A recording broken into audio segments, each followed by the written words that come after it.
प्रभु यीशु मसीह के सामर्थी नाम में आप सबों को जय मसीह की।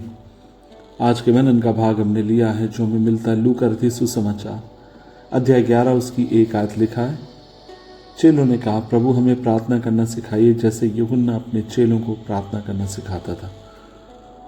प्रभु के वचन में लिखा है, एक दिन यीशु मसीह प्रार्थना कर रहे थे और उनके चेले उनके पास आकर कहते हैं, प्रभु जैसे यूहन्ना अपने चेलों को प्रार्थना करना सिखाता, आप भी हमें प्रार्थना करना सिखाइए। मैं एक बात आपसे कहूंगा, जब चेलों ने प्रभु को प्रार्थना करते हुए देखा, कुछ तो विशेष था जहां पर उनको एहसास हुआ कि उन्हें भी पिता के साथ वो संवाद या वार्तालाप स्थापित करने की जरूरत है। इसलिए उन्होंने यीशु से सिखाने के लिए अनुरोध किया। प्रभु को अपना आदर्श मानकर हम अपने प्रियजनों को एक ऐसा प्रार्थना में जीवन विकसित करने के लिए प्रेरित कर सकते हैं जो स्थायी हो, क्योंकि एक उदाहरण स्पष्टीकरण से भी अधिक प्रभावशाली हो सकता है। इसलिए उनके लिए लाभकारी है कि वे परमेश्वर के साथ एक घनिष्ठ रिश्ते में आए जहां पर वो उसको देख सकते हैं और उसको सुन सकते हैं। जब हम अपनी चिंताओं को प्रभु के सामने रखते हैं तो हमारे परिवार और मित्र देखेंगे कि वह प्रार्थनाओं को उत्तर कैसे देते हैं। वे यह भी पहचानेंगे कि हमारे पालनहार, रक्षक और मार्गदर्शक प्रभु यीशु मसीह कैसे हमारी प्रार्थनाओं को सुन के उनका उत्तर देते हैं।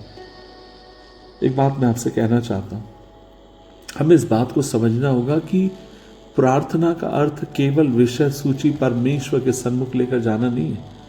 जैसे आप किराने की दुकान में जाते हैं और सूची बनाकर देते हैं और कहते हैं फलानी चीजें इतनी चाहिए उतनी चाहिए।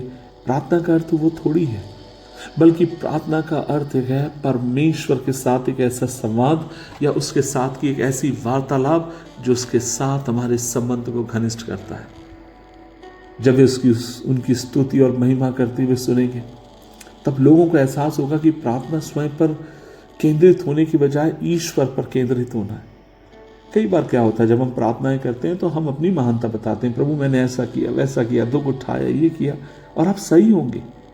लेकिन मैं आपसे कहना चाहता हूं कि प्रार्थना का अर्थ ये थोड़ी है कि मैं अपनी महानता गिनने लगूं, बजाय इसके मेरा ध्यान, मेरा केंद्र मात्र और मात्र परमेश्वर हो।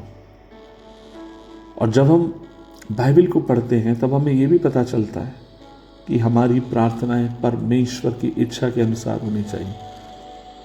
कभी कभी प्रार्थना करना भी चुनौतीपूर्ण हो सकता है, लेकिन प्रतिबद्ध रहें। यह कभी ना भूलें कि वह अपनी निष्ठापूर्ण प्रार्थना के उदाहरणों के द्वारा आप दूसरों को प्रभावित कर सकते हैं। देखिए, आप किसी को मार मार के प्रार्थना करना नहीं सिखा सकते, आप किसी पर जोर जबरदस्ती करके नहीं सिखा सकते। नहीं तो ये होगा कि body is present, mind is absent, शरीर उपस्थित रहेगा लेकिन मन वहां से कहीं और भटक रहा होगा। तो हम दूसरों के ऊपर कैसे प्रभाव डाल सकते हैं? और मैं आपसे कहूंगा, करके दिखाने के द्वारा।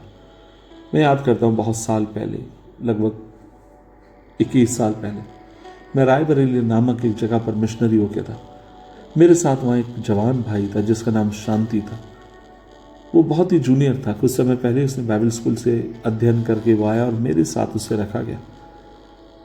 और मैं याद करता हूँ, वहाँ पर 2 रूम थे, एक में मैं रहता, एक में वो रहता। और जब कभी वो मेरे रूम में मुझे झांक कर देखता, या तो मैं प्रार्थना करते हुए मिलता हूँ, या घुटने पर होता, या बाइबल पढ़ रहा होता, या किताबें पढ़ रहा होता।